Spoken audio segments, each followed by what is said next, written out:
सभी वैष्णव भक्तों को जय श्री राधे कृष्ण। ओम नमो भगवते वासुदेवाय। प्रथम स्कंद प्रथम अध्याय। श्री सूत जी से शौनकादि ऋषियों का प्रश्न। मंगलाचरण। जिससे इस जगत की सृष्टि, स्थिति और प्रलय होते हैं, क्योंकि वह सभी सद्रूप पदार्थों में अनुगत है और असत पदार्थों से पृथक है।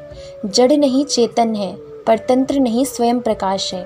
जो ब्रह्मा अथवा हिरण्यगर्भ नहीं, प्रत्युत उन्हें अपने संकल्प से ही जिसने उस वेद ज्ञान का दान किया है, जिसके संबंध में बड़े बड़े विद्वान भी मोहित हो जाते हैं।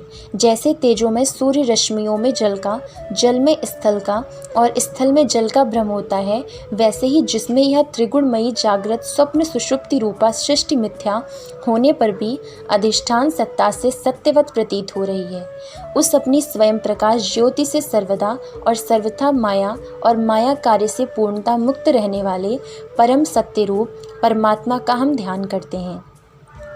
महामुनि व्यासदेव के द्वारा निर्मित इस श्रीमद् भागवत महापुराण में मोक्ष पर्यंत फल की कामना से रहित परम धर्म का निरूपण हुआ है।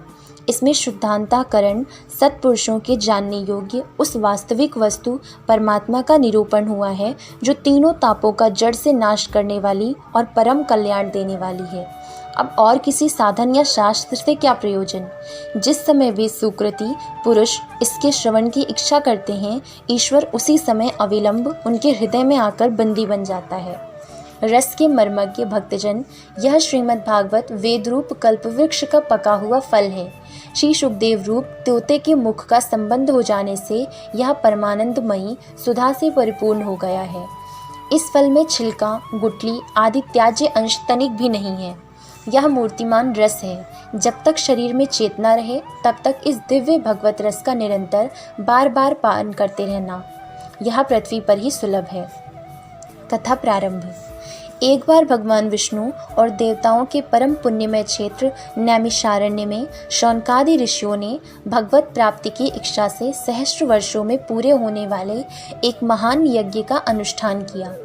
एक दिन उन लोगों ने प्रातःकाल अग्निहोत्र आदि नित्य कृत्यों से निवृत्त होकर सूत जी का पूजन किया और उन्हें ऊंचे आसन पर बैठाकर बड़े आदर से यह प्रश्न किया। ऋषियों ने कहा, सूत जी, आप निष्पाप हैं।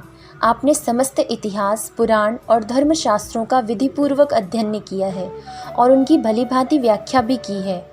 वेद वेत्ताओं में श्रेष्ठ भगवान बादरपुराण और भगवान के सगुण निर्गुण रूप को जानने वाले दूसरे मुनियों ने जो कुछ जाना है, उन्हें जिन विषयों का ज्ञान है, वह सब आप वास्तविक रूप में जानते हैं। आपका हृदय बड़ा ही सरल और शुद्ध है, इसी से आप उनकी कृपा और अनुग्रह के पात्र हुए हैं। गुरुजन अपने प्रेमी शिष्य को गुप्त से गुप्त बात भी बता दिया करते हैं। आयुष्मान, आप कृपा करके यह बतलाइए कि उन सब शास्त्रों, पुराणों और गुरुजनों के उपदेशों में कलयुगी जीवों के परम कल्याण का सहज साधन आपने क्या निश्चय किया है। आप संत समाज के भूषण हैं। इस कलयुग में प्रायः लोगों की आयु कम हो गई है। साधन करने में लोगों की रुचि और प्रवृत्ति भी नहीं है। लोग आलसी हो गए हैं। उनका भाग्य तो मंद है ही, समझ भी थोड़ी है। इसके साथ ही वे नाना प्रकार की विघ्न बाधाओं से घिरे हुए भी रहते हैं। शास्त्र भी बहुत से हैं, परंतु उनमें एक निश्चित साधन का नहीं, अनेक प्रकार के कर्मों का वर्णन है।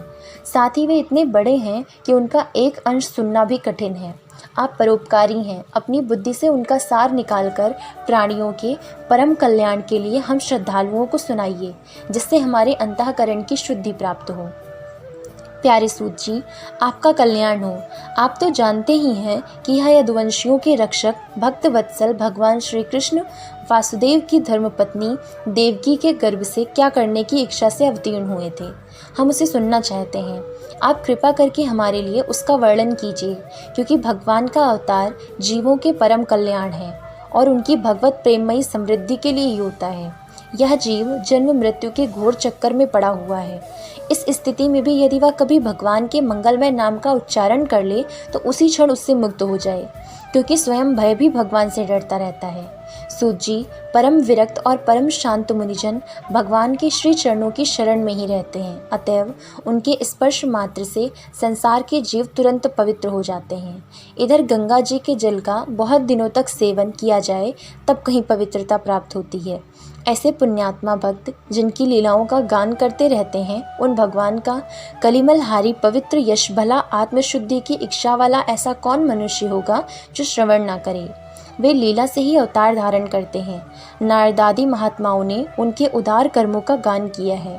हम श्रद्धालुओं के प्रति आप उनका वर्णन कीजिए। बुद्धिमान सूत जी, सर्वसमर्थ प्रभु अपनी योग माया से स्वच्छंद लीला करते हैं। आप उन श्रीहरि की मंगलमयी अवतार कथाओं का अब वर्णन कीजिए। पुण्य कीर्ति भगवान की लीला सुनने से हमें कभी भी तृप्ति नहीं हो सकती, क्योंकि यह रसज्ञ श्रोताओं को पद पद पर भगवान की लीलाओं में नए नए रस का अनुभव होता है। भगवान श्री कृष्ण अपने को छिपाए हुए थे। लोगों के सामने ऐसी चेष्टा करते थे मानो कोई मनुष्य हो, परंतु उन्होंने बलराम जी के साथ ऐसी लीलाएं भी की हैं, ऐसा पराक्रम भी प्रकट किया है जो मनुष्य नहीं कर सकते। कलयुग को आया जानकर इस वैष्णव क्षेत्र में हम दीर्घकालीन सत्र का संकल्प करके बैठे हैं। श्री हरि की कथा सुनने के लिए हमें अवकाश प्राप्त है। यह कलयुग अंतःकरण की पवित्रता और शक्ति का नाश करने वाला है। इससे पार पाना कठिन है। जैसे समुद्र से पार जाने वालों को कर्णधार मिल जाए, उसी प्रकार इससे पार पाने की इच्छा रखने वाले हम लोगों से ब्रह्मा ने आपको मिलाया है। धर्म रक्षक, ब्राह्मण भक्त, योगेश्वर भगवान श्री कृष्ण के अपने धाम में पधार जाने पर धर्म ने अब किसकी शरण ली है, यह बताइए। ओम नमो भगवते वासुदेवाय। जय श्री राधे कृष्ण।